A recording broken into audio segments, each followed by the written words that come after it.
delighted to have with me as my guest Paul from MAP. Hello, Paul. How are you? I'm very well, Robert. Thank you. Yeah, thanks for having me. Brilliant. That's absolutely great. So it's lovely to have you back. Lovely to see you. Now, for those of you who don't know about MAP, who don't know about Paul Barnes, would you just like to give us a quick snapshot of who you are, what you do? Yeah, sure. So MAP is fundamentally an accounting firm. We're based in Manchester, in the northwest of England, and we are very boutique as a firm because we just work with digital agencies. So we've actually evolved over the last nearly a decade to provide a full outsourced finance function specifically to digital agencies. So we've worked only with digital agencies and mainly using Xero and their cloud accounting ecosystem to support agencies for the last 8 years.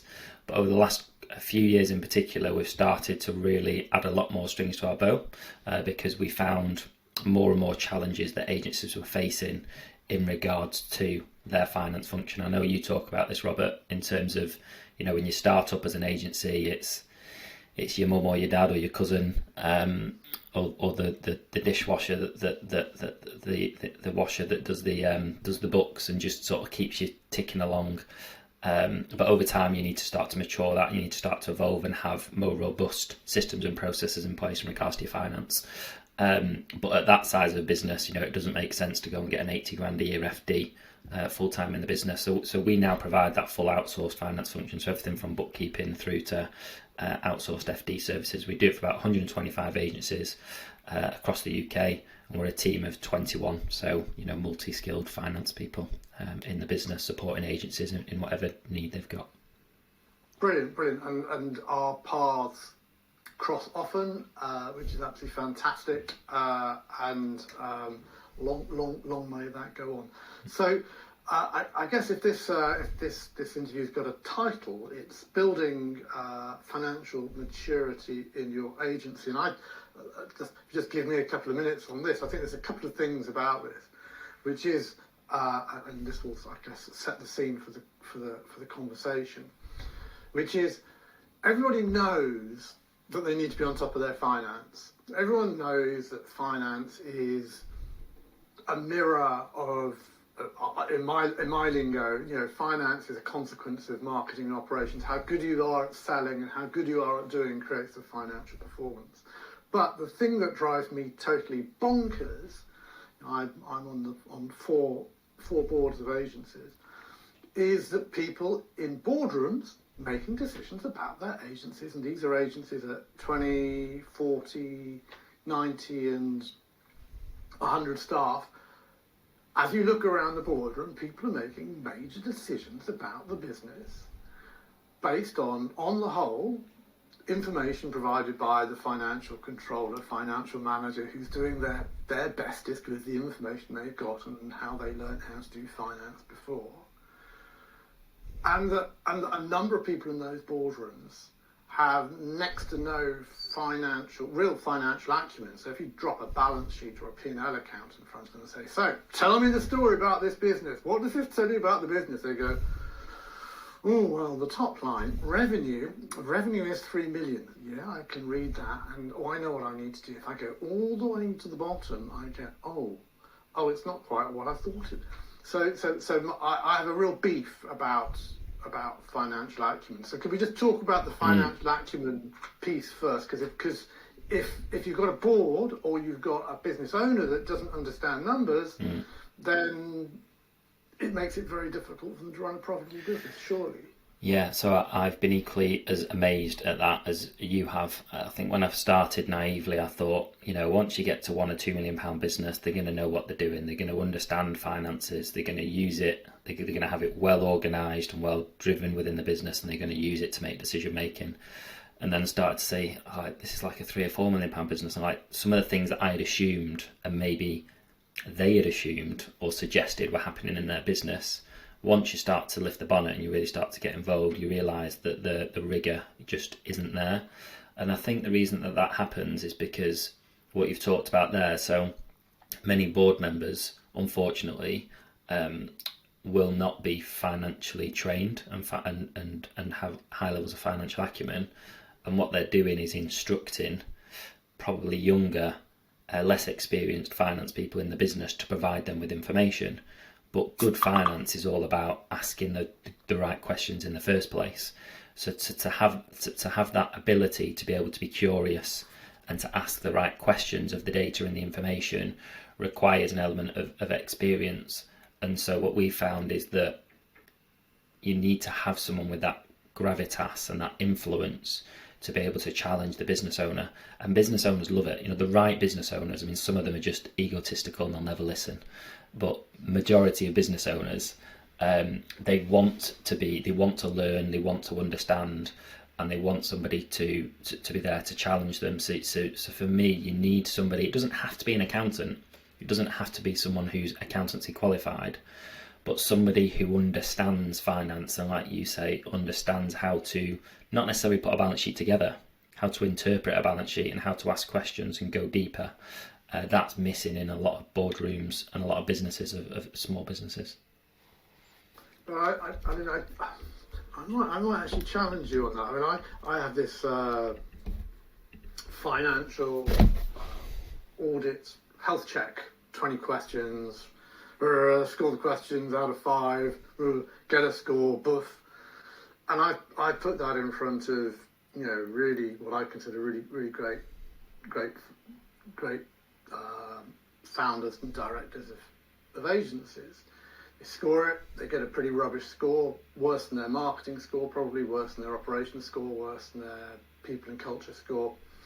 And then you say, okay, bad score, so what are you going to do about it? Oh, it's very difficult, but, you know, finance isn't my territory. Now, there's a couple of things. So firstly, and I hold accountants to blame for this. You know, there doesn't seem to be lots and lots of accessible programs. There are the one-day finance for non-accountants type things, but do you really want to go to the IOD and sit, or whatever it is, or the ICAEW, and be taught this stuff by someone in a suit? Well, actually, probably you should be, especially if you've got high expectations for your agency in terms of where it goes on. But there's also a sense of, well, I've got away with it this far. Now, you know, finance is not the most exciting thing you can do with your clothes on, but it kind of should be, because, you know, we talk about purpose and vision, we talk about exit and exit values, we talk about, or even if you're not that ambitious, even if it's, I want to take £40,000 a year out of this business year on year, without access to those numbers, I just don't get how people, without understanding how those numbers work, without understanding the implications of a 5% price increase, without understanding what it means that our wage cost is now, I spoke with someone the other day, £3.5 million business, and he says to me, so I think I figured it out. Our current revenue is £180,000, so you do 180,000 times 12, so that's not 3 million. And our costs of running the agency are 160,000. It's like you're having a giggle. I mean, it's almost like, mate, it's like let's just do this on our fingers almost. And in the gentleman's defence, new in post, in the gentleman's defence, not financially trained, in the gentleman's defence, he was taking over a situation. But my point is simple, which is, if you haven't got a grasp of the numbers, if you haven't got a grasp of, if you don't know what you don't know as well, I guess, how on earth can you get up to speed? Yeah, that's it. And the danger of those sorts of conversations is that it is very high level, and finance is responsibility, really. You know, good senior experienced finance people, when I talk about challenging the business owner, I kind of see it as that bridge between vision and execution. So anyone can say, I want to grow my business 20% year on year and make 20% EBIT. That doesn't require a lot of thought or a lot of intelligence. And so what we would look to do, or any good finance person, or, you know, commercially minded person would say, well, they're just high level numbers, they mean very little. Let's dig into, as you say, the sorts of things you go through when you talk about strategy and you talk about vision. So what do we want to be famous for? Is the thing that we want to be famous for the thing that makes money? Or is that the thing that, 80 of the 180k a month that we're doing is coming from that area, but it's losing us 10 grand a month, and actually this other area this other half of the business is making us 30. So there's a P&L and balance sheet will only tell you so much. They're really important because they're, like you said, they are the health check of the business. So there's a difference between like management accounting and financial accounting. So financial accounting will show you the overall picture, which is very important. At the end of the day, the numbers that go in your statutory accounts at the end of the year tell you how much profit you've made, how much money you've made, very important. But they don't tell you how you made that profit or how you made that cash. So you need to start to break down the elements of your business, which is the same thing that you do when you work out your strategy, but then to take the time to understand what the economic drivers are. So where are the financial givers and where are the financial drainers, financial drivers and financial drainers of the business, because there'll be clients that you're making a lot of margin on, maybe too much margin on as well. You don't want all your clients to be super high margin because maybe you're under-servicing them. There'll be clients where you're losing money on, and often it's those ones that sit through the middle, the ones that are driving your economic engine. And sometimes, we talk about ideal clients, but I think it's important to talk about typical clients as well. What are the typical clients that we win? Because the ideal clients might be few and far between. If we believe that we can get enough of the right ideal clients, great.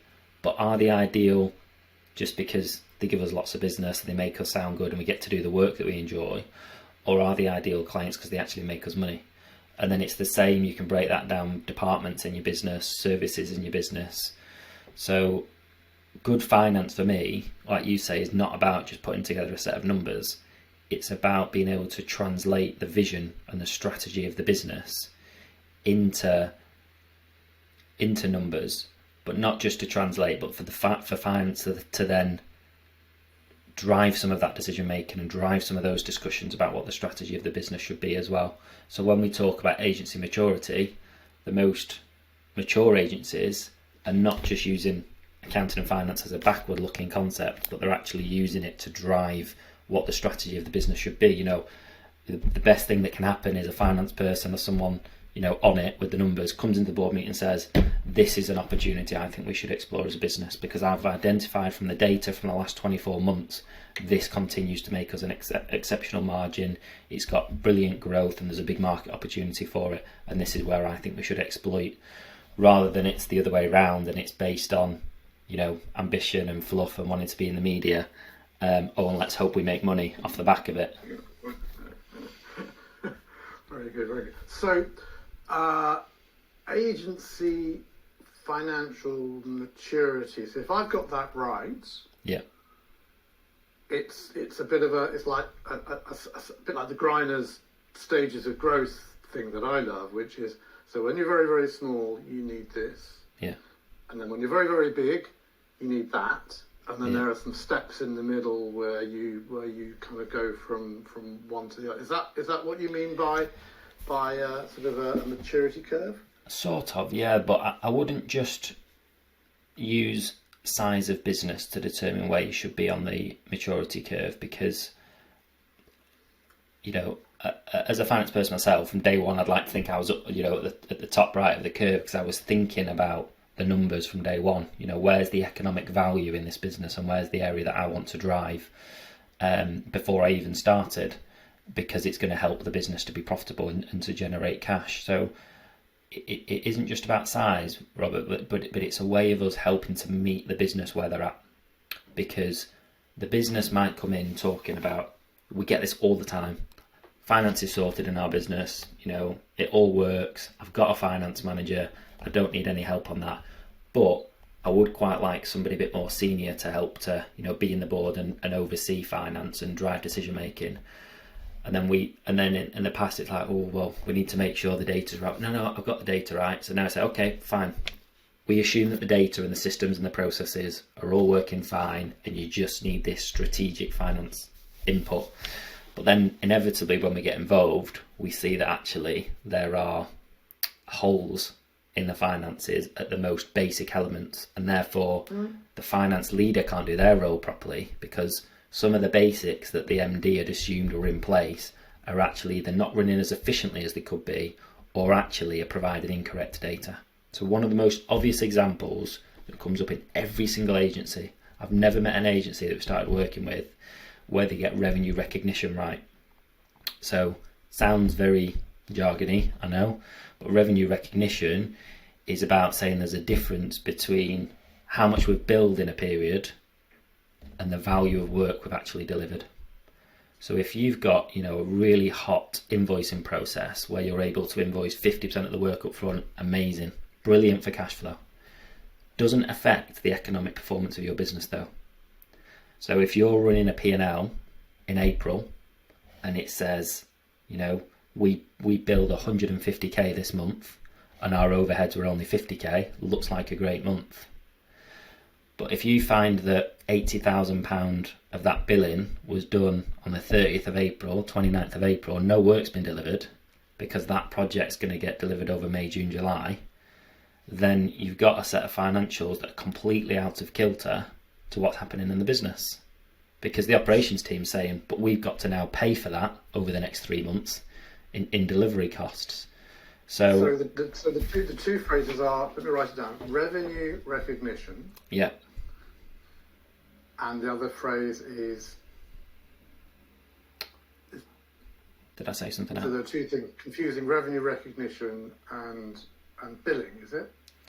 Billing, sorry, yeah. So and that's what I mean is we'll start speaking to business, say, oh, finance is sorted, we're really good on our billing, we can run a P&L from zero. It's like, well, yeah, anybody can run a P&L from zero, but fundamentally, zero will tell you how good you are at billing effectively, how much you've billed, but it won't tell you how much revenue that 50k of cost has been able to deliver in the month.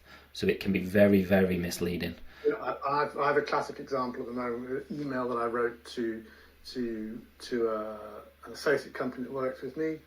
Big contract, we've invoiced, we're collecting, and we've sent them an email saying this is the scope of work, and also we invoiced last financial year. This is the scope of work, this is the work that you need to do, and you can start billing me in 2 months' time when you start doing the work, because it's a 6-month program. So the rump of the money, will have been collected by us technically. By, according to Zero, the invoice will have gone out last financial year. I'll be honest, we got caught last year with a similar thing where that we weren't expecting a large invoice to come in from a supplier. And you learn by these things, and I think for me it's kind of like, good God, with all this blinking grey hair, we still got caught out because and I could give you all sorts of excuses. We were between bookkeepers. It's just a process issue, So we want to make sure that finance is an asset in itself in the business, and that might sound strange, but finance should be a system. So it should be a system that is not just people dependent. So we have a way. So I'm talking about the agency here. The agency should have a way of capturing costs when they are incurred, not when they are billed for. So back in your example, we need to, as well as revenue recognition, you've got effectively accruals and prepayments as well, which is cost recognition, if you like. So if freelancer is lousy with his bill and doesn't bill us until 3 months' time, but he's done all his work this month, and we've therefore recognised the revenue this month, then we need to know in our finances that we're expecting their bill. We might not chase the supplier for the bill because it's their admin error and it's helping our cash flow. That's a different decision. But we don't want to be reliant on the bill in order to make our finances right. So what is the process for accruing for that cost? And usually it's some element, it's some form of like a purchase order system that says either formally or informally, this is a cost that we're expecting to come in, a bill that we're expecting to come in the future, and we're going to accrue for it in this period. Yeah, exactly, and that's exactly what happened, and that's exactly, ironically, because I was quite irritated by the fact that we let it fall between the fingers. Yeah. And it's like that we did have an accrual system in place, but it was swapping systems as it always is. So when I talk about when I talk about this idea, Robert, of meeting the business where they're at, that would be a good example of MD says finance is sorted because we're spending 20 odd grand a month on a finance manager, so I need to convince myself it's sorted. Our invoices get raised, our invoices get paid, and our costs get incurred and our costs get paid. Okay, fine. You want us to input strategically, let us start producing some MI, let's come into the board meeting, and straight away a curious commercial or finance person would say, hang on, 100 grand profit in 1 month for 150 grand profit business agency feels high. It just feels high. So either there's something exceptional you've got going on in a business, great, or there's an issue with the data. Either way, we're going to explore it and find out what it is. There's a revenue recognition issue here. We need to start building processes and teaching people about how this concept works. And then that's when you go. I don't always think that happens, because I've encountered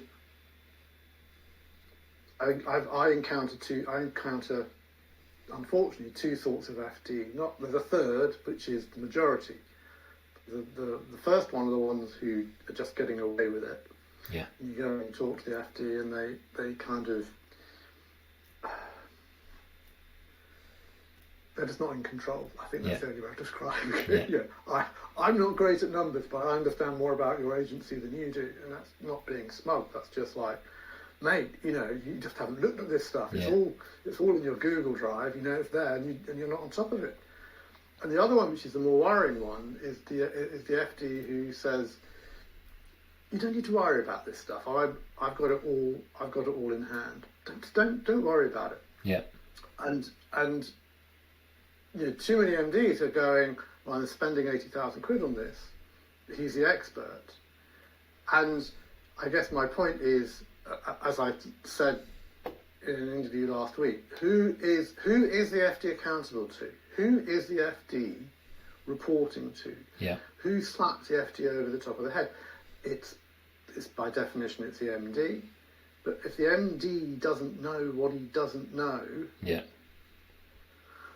Well, that's a big part. Sorry. I mean, normal is a really interesting thing, because it's like, I run board meetings and I say, okay, guys, I think on the 9th or 10th of the month, we should have the board meeting for the previous month. And the FDs breathe in and say, we can't possibly get all the data together by then. It's like, sorry, why can't you get all the data? Because it finished a week ago, and it's just a snapshot, and the money's either there or it's not there. You're either owed or you're not owed. You either put the time in or you didn't put the time in. Yeah. And no, we need at least another month to put the numbers together. I don't think you do. Yeah. Not for me to make decisions, and I don't want to make decisions which are based on data which is over a month old. Yeah. So part of our onboarding process is always about understanding the business's pulse. So is there a board meeting or a management meeting or a finance meeting? Is there something where you review the numbers? If not, we recommend you get one in, because this is an important routine to get in place. And once that's in place, we work backwards and say, okay, how are we going to deliver to that time frame? But it comes back to what you just said about taking responsibility. So that finance person is probably saying, oh, I don't get all the receipts, I don't get all the bills until the 7th of the month. It's like, we'll change that then. How do we start getting the bills earlier? So I'll come on to the maturity curve, and we'll cover some of that stuff in a moment. Yeah, and that's what I want to talk about. So let's start off with, what is the maturity curve? I'm going to give you. It's going to be the 6 obvious questions: who, what, well, when, how. Yeah. What is the maturity curve? So this is something that we've built based on our experience of. We were using the language in our business and talking about which agencies were mature and which were maybe lacking some of the maturity. And what we really meant is the rigour around how the financial operations are run. So when I talk about financial operations, typically an accountancy firm is focused on the statutory, the compliance work of making sure that set numbers gets produced, it gets filed in accordance with Companies House and accounting policies, your tax gets calculated, etc. But financial operations is about the routines, the processes within the business that help you to report on the performance of the business and make decisions based on what's happening in the finance, paying things on time, getting paid on time, understanding cash flow. So that's what I call financial operations. And so we sort of dissected what are the phases that an agency moves through and what are the processes that you need to build and to put into place to get, you know, exceptional financial operations. Okay, so that's the kind of the what, why is it useful? What are the benefits of looking at this? I always say that, you know, finance people, you know, even the very best finance people in the world, they can't determine the success of your business just the same way no one can. You know, no managing director, non-exec consultant can make a business successful. All you can do is give it the absolute best chance of being successful, and that involves having access to the right information, having the right systems and processes in place, being able to make decisions in the right way, and execute in the right way. And if you do all of this in a mature way, then you give yourself the best chance. That doesn't stop biggest client A, deciding this month they're going to leave your business and they walk away. Like, there's only so much that can be done to stop that, because that could be something completely out of your control at the client side. And that's why I think it's important not just to talk about, you know, guaranteeing success. Nobody can guarantee success, but what we can do is give the business the absolute best platform and the best opportunity to achieve its ambition, not to be, you know, achieving better than your mates or better than your competition for the sake of it, not to be growing by a fictitious number because a book told you to, but to actually understand what are the ambitions of this business, what are the ambitions of the business owner, because the most important plan is yours, and the most important targets are yours, and what's most important to you and your family and your business, not what everyone else is doing. So if we can help a business to get really clear on what that plan looks like, then we can build the right reports, the right KPIs and the right systems to make sure that we give them the best chance of achieving that ambition. So I guess when we start looking at how the maturity curve is used, it's a different version of the story if you're a 5-person agency, a 25-person agency, or a 100-person agency. So, but it's the same process, but different because of differing needs. Yeah, it's more sophisticated. You know, at the end of the day, the more people a business has, the more complex it is, because people are complex, and you have people coming in and out, and you have politics and fallouts, and you have this person used to be responsible for this, now it's this person, now we're not sure.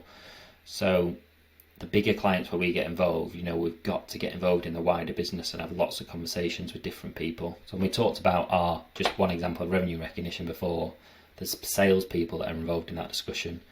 There's the operations people doing the work. There's the account managers. There's any sorts of finance or admin people that are responsible for collating data. There's the MD. And they'll all have different views on how data is being tracked and how that information is being used. So the bigger an organisation, the more complex it is, because the more people that are involved. But the concepts that are here, my belief is that you should be working on every one of these 9 pillars, regardless of what size of business you are. You might just not have to put, you know, as much into some of them if you subscale. So you slipped in the phrase 9 pillars. Yeah. Here's the test on fingers. Yeah. So you're saying there are 9 pillars. Yeah. So that. To agency maturity, effectively. Yeah. To agency maturity. Yeah. And at different sizes of the agency, different levers are higher and lower, or need to be higher or lower, or yeah. So could you just yeah. I think you've made complex something that was very simple a moment ago. So can you just explain what some of these pillars are? Whether are they groups of pillars, or are they all individuals? Let's talk about these pillars. Yeah, so with the 9 pillars, as you say, you don't complete one phase and move on to the next. And that's not how it works. You are part way up on each of these pillars at any point in time. And it's about working out where do we need to focus on growing and improving, where are the weaknesses along this thing. So it's actually categorized into 3 phases. So the first phase is called essentials, and that asks the question, how well is accounting telling us what's happened in the business? So that's your example of, we've met after month end, what was March? How do we interrogate March to tell us whether it was a thumbs up or a thumbs down? And how does the business know what to look at in order to make those decisions? Enhanced then moves another step forward and says, how well then are we using that information to help us to plan forward? So that could be about budgeting, the next 12 months, having a P&L budget and a plan. A proper budget should be built on the drivers of the business and, be almost like a mini business plan. It shouldn't just be an afterthought. We're going to do all this stuff. What do the numbers tell us? It should be a fully integrated process. It takes a couple of days at least every year end. And then how do we project what's actually going to happen, knowing what we know today? So based on what we've invoiced, what we've been invoiced, the work that we've won, what's happening in the coming months. So that's our live projections and what's our cash flow. So enhanced is about using essentials to project forward and to make plans. You need to know where we are today in order to plan forward, and that's what enhanced is about. And then the final stage is called integrated. So each of these have 3 pillars within the 3 phases, Robert. So integrated is then, okay, we're using finance to tell us what's happened and what's coming up and to plan, but are we actually using finance to influence the strategy of the business? So as I said to you earlier, rather than here's our strategy, here's our vision, this is all the stuff we want to achieve, go and plug some numbers in and see what it tells us. It's actually saying these are financial commercial opportunities that we found for the business, and we recommend we explore this as a strategy because we think it can provide a lot of commercial value to the business in terms of profitability, in terms of growth, in terms of exit ability, exit opportunities for the business. So how well is finance actually inputting into the strategy of the business? Apologise for that. Can you give me an example of how an agency might use the maturity score and some of the kind of short-term and long-term benefits from using one? Yeah, sure. So I think fundamentally it helps you to recognise maybe some of what you might see as the basics that if you're not a finance person you may overlook. So within the essentials section there's 3 pillars to that. Appropriate and effective technology. So we have a cloud accounting system. Great, that was 2010. What is the system doing for you that's helping you to be less reliant on people? So do we have things like bank rules set up? Do we have auto data capture? Do we have some automation and systems and processes in place that are integrated together to make sure that invoices are chased on time? Credit control's automatically done, cash flow's automatically done, payroll's automatically done. Just because you've got technology in place, is it best practice and are you making best use of it? Is it documented and less reliant on people? So there's some of the things that it'd be too easy to assume that they're in place, but the questions that we ask in the scorecard forces you to think a bit deeper and understand it a little bit better. Then at the other end, if you like, the integrated end, it's helping you to understand what else finance can do. So often we get people filling in that thinking, I never thought about the importance of having a finance person in my board meeting and what different perspective and different angle they would bring. They would help to challenge the numbers that are being presented, and they would help to challenge some of the conversations and the questions that are being asked, and they would bring their own questions and their own insights as well. So at the two ends of the spectrum, one is about being able to better understand the nuances of finance and what you might see as the basics, but what underpins that and how that could be better. And then at the other end, it's, you may never have worked in a corporate world where you've had a big hitting finance director, finance professional in the business inputting, so you don't really know what you don't know. You don't know what to ask of them or what to expect of them, but when you see it happening and you see what they can bring to the table, you sort of have that breakthrough as, that's something we might be missing in our business. Because it love it. It all makes total sense, and it just keeps coming back to me about the loneliness of the MD, who is so dependent on the whole. Up to about 50 staff on the whole, it's all bloody myths and stuff they've heard at a networking meeting about what the benchmarks should be and could be. I kind of have a thing about benchmarks. Yeah, me too. But and people run agencies based on stuff. Yeah. You're a PPC agency and you're using metrics designed for a full service marketing agency. They are nothing like each other in terms of that. One, and secondly, and I'll be quiet, and secondly, you're comparing your metrics for a business which is steady state. You just want to take £40,000 a year in, year out, and you're comparing yourself with someone who's intending to sell in 5 years' time and is going hell for leather to make as many sales as they can without any interest in profitability. And then you've got another business which is obsessed with profitability at any cost. So just to say, they're growing by 10%, or we're charging £100 an hour, or their utilisation rate is 73%, is interesting. It is interesting, and it is relevant. Interesting at best is what I always say.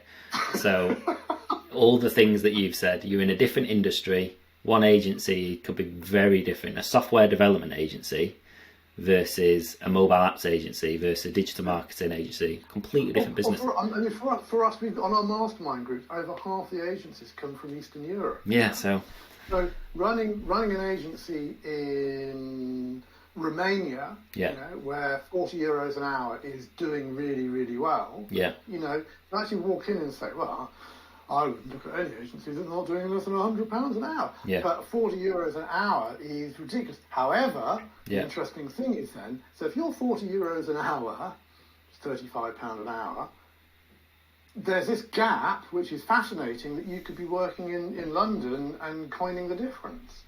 And so the benchmark, I think we should stop talking about benchmarks, but we're going to get angry.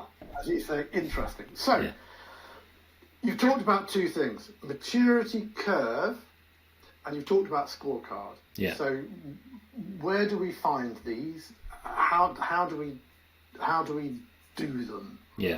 So just for clarity, the maturity curve is a graphic, if you like. It helps to illustrate the 9 pillars across the 3 phases that we talked about. I get told off because it's not the shape of a curve, but I'm an accountant and I like straight lines, so I might have to call it the agency maturity line, but it just doesn't have the same ring to it. But the scorecard helps you to self-diagnose where you are on that curve. So it gives you a score overall, and then it gives you a score per phase. So a score for how well is accounting telling you what's happened, a score for how well is accounting helping you to plan and project, and a score for how well is finance helping to input into the strategy of the business, and then an overall score. But just going through those questions, Robert, will help you to think differently, because you'll think, I've never been asked that question before. I best check, are we doing that? That's not something I would have thought to ask of myself as a business. And then it gives you some top quick tips at the end to help you to move on. And as I said, no one completes any of these phases. It's continuous improvement. It's how can we just develop a little bit in each of the areas, and how can we prioritise where we want to focus. Cool, really nice. I really like the idea because it is, as I probably pointed out by now, one of my bugbears is I think that the marketing industry has done a disservice to itself, how badly it promotes marketing. I think accounting, I used to get poison pen letters for this. Accounting industry, so I'm not blaming you, Paul. The accounting industry has singularly failed in delivering the message, which is, if we are your new best friends, we can transform your business. I fundamentally believe, I'm the person who says, I love my accountant. I fundamentally believe that accountants have awesome value to add to agencies. And Blogs and Co. on the edge of the high street, or even Dadoody and Dadoody in West End of London, most of them singularly fail to add value, whereas I'm in the wonderful position of saying, my accountant makes me more profitable. My accountant chairs my board, helps me run a better business. And everyone should be saying that about their accountant. And if they're not able to say that about their accountant, the answer is they should get rid of them. So that's probably why I'm not that popular with accountants. Well, that's effectively how I ended up where I was. Most businesses have started out of some frustration, aren't they, in trying to change something. I was 3 different accounting firms before I set up MAP and felt exactly like you did. Winning new business was relatively easy. We got new business all the time, but it just came a conveyor belt. And I was at a point where I was managing about 200 clients on my own. And every now and again, we'd have a lot of micro businesses that just sort of needed the boxes ticking, and they just wanted an easy life. But every now and again, you get a good business come through the door, and I was really energized, like, I can really help this business. And then the reality kicked in is, who am I kidding? I've got 199 other sets of accounts, tax returns, VAT returns to knock out the door. Whatever my desire and skill set is, whatever the client wants, I just don't have the capacity to do it. So we completely turned that model on its head, where it's just a very small portfolio per finance professional in our business. They don't have to worry about payroll. We've got a payroll manager. They don't have to worry about bookkeeping and VAT. We've got an accounting technician team. They don't have to worry about tax. We've got a tax specialist. They are responsible for helping that business to mature and to give them the best possible chance of success. And not every client is for us. We're interested in the clients who are ready to listen and are ready to partner and are ready to work with us and take responsibility for maturing their business. And unfortunately, that's not everyone. Some people's view of building a good business is just sell. Let's just keep selling and cross our fingers and hope for the best. So when we're talking to them about, but what does the data tell? The data telling us this area here that you said you're going to keep growing, it's losing you 20 grand a month because you're outsourcing it all to freelancers and you've got massive scope creep issues. Yeah, but I want a £10 million agency because then I can build it and grow it. It's like, well, good luck, but no one's going to buy it off you. So the M&A world has really started to heat up in this industry, and this was already happening before COVID. 20 years ago, Robert, if you had walked into the street and shouted digital creative agency, people think you're mad. What on earth was a digital creative agency? Whereas now the industry is starting to really mature, and it's reaching saturation point, and there was already going to be a lot of consolidation. COVID has just accelerated that. It's caused agency owners to think differently about what they want and what their ambition is, like you said before, become more removed from the market and competition, and think more about their family and their ambition about what they want.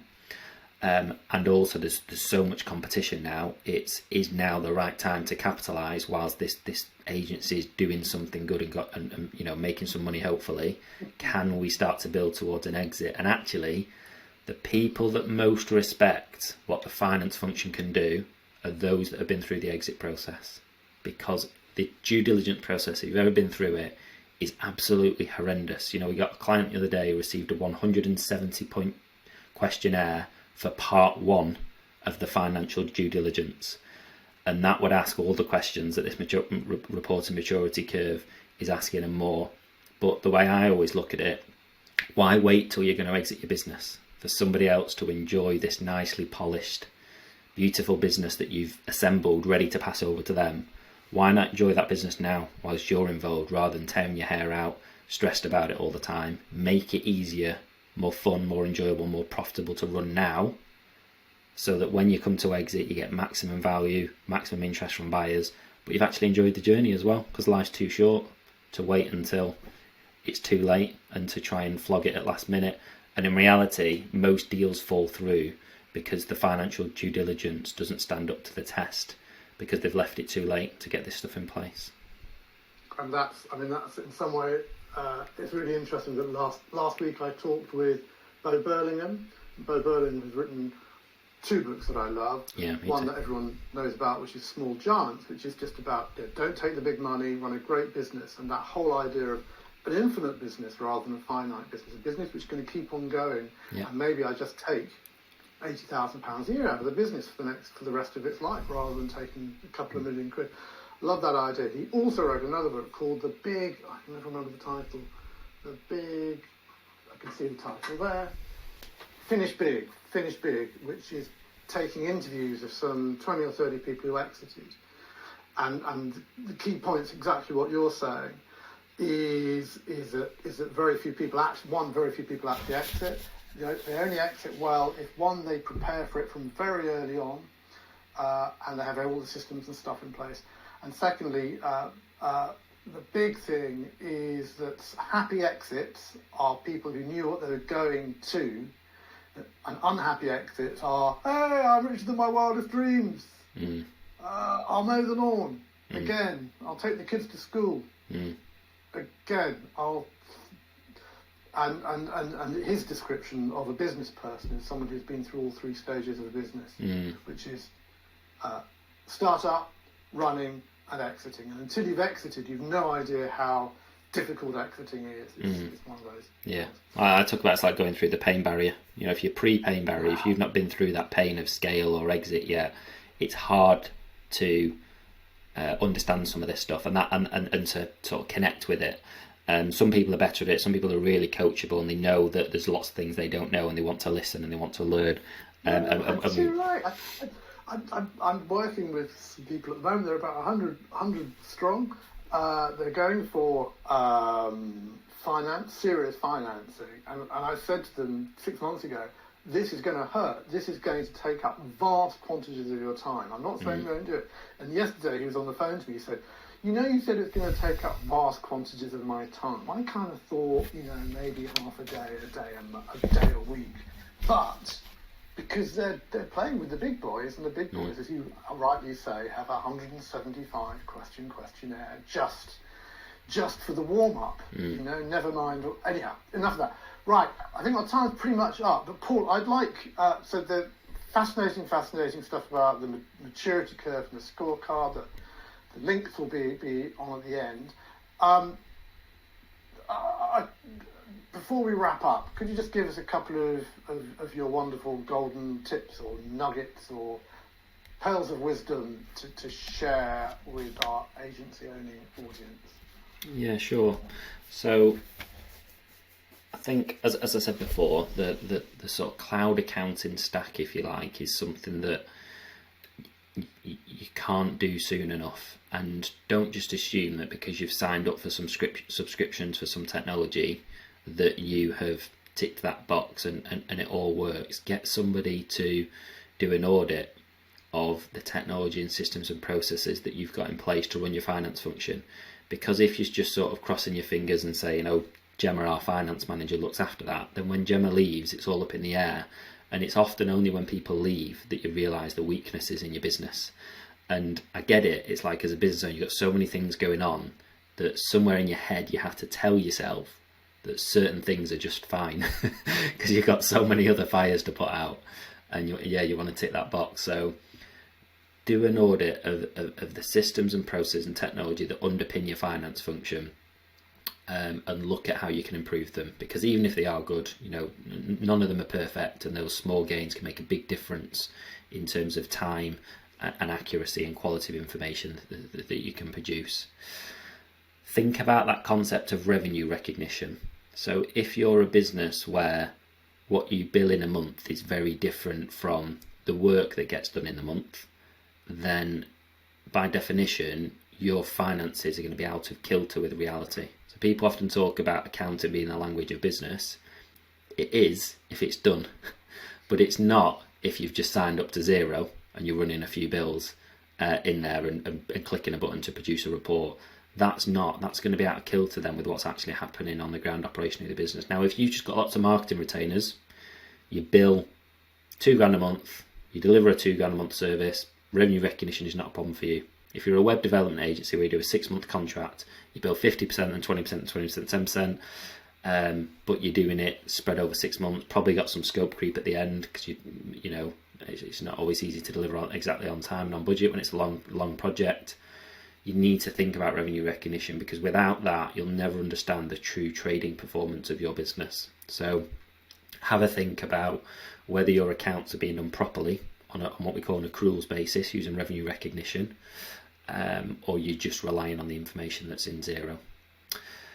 And then finally, I would say bring somebody into your board meeting who, and I'm not going to say financially qualified this time, I'm going to say somebody who is commercially experienced and can add value to the finances.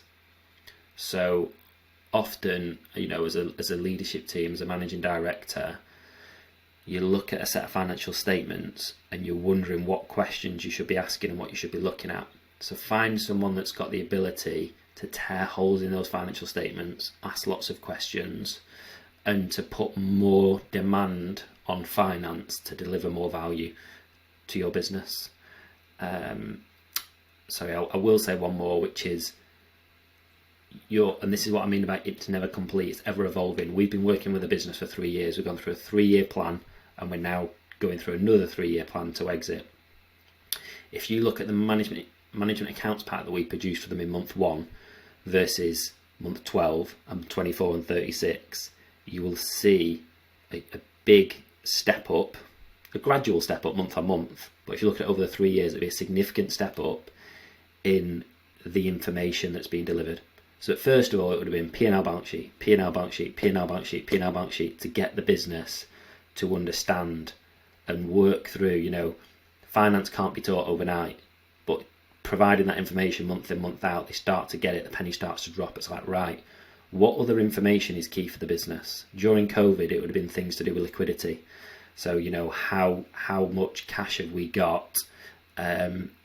How much excess cash have we got? How safe are we? Do we compare it to overheads? Do we compare it to liabilities? There's no one right and wrong answer. It's having the conversations together with the board as a leadership team about what information do we need to produce. And then now, you know, we have a full embedded MI pack that different members of the team are inputting into. It includes financial and non-financial information. But as you keep saying, Robert, it's relevant to that business's ambition, that business's strategy, not just a set of KPIs that were pulled from a book that are right for agencies, but ones that come out of the plan for that business. So develop your MI over time, start with the basics, and then start to build upon it. That's great, Paul. It's always a pleasure talking to you. It's always a pleasure, partly because I nod my head so much. yes. But also, it's just about getting. I just think for everyone, they shiny silver objects. Oh, we could go onto this platform. Oh, we could do this, and it's crucial and vital in terms of the delivery. But it's like, you know, unless there are pounds, shillings, and pence, I show my age. We just need to kind of recognise. And I've no problem if there's not. I've no problem if we do stuff which isn't making money, but just recognise we do this because we really enjoy doing it, and because we make a stupid amount of money on Monday and Tuesday. But it's just understanding how it goes. Paul, thank you so much for being a really great guest. Thank you so much for introducing us to the maturity curve and the scorecard. I think everyone's going to be rushing off to figure out where they are, where they stand, what they should do. I think that's going to be a really, really powerful insight for everyone. So thank you very much for being a really great guest. No problem. Thanks, Robert.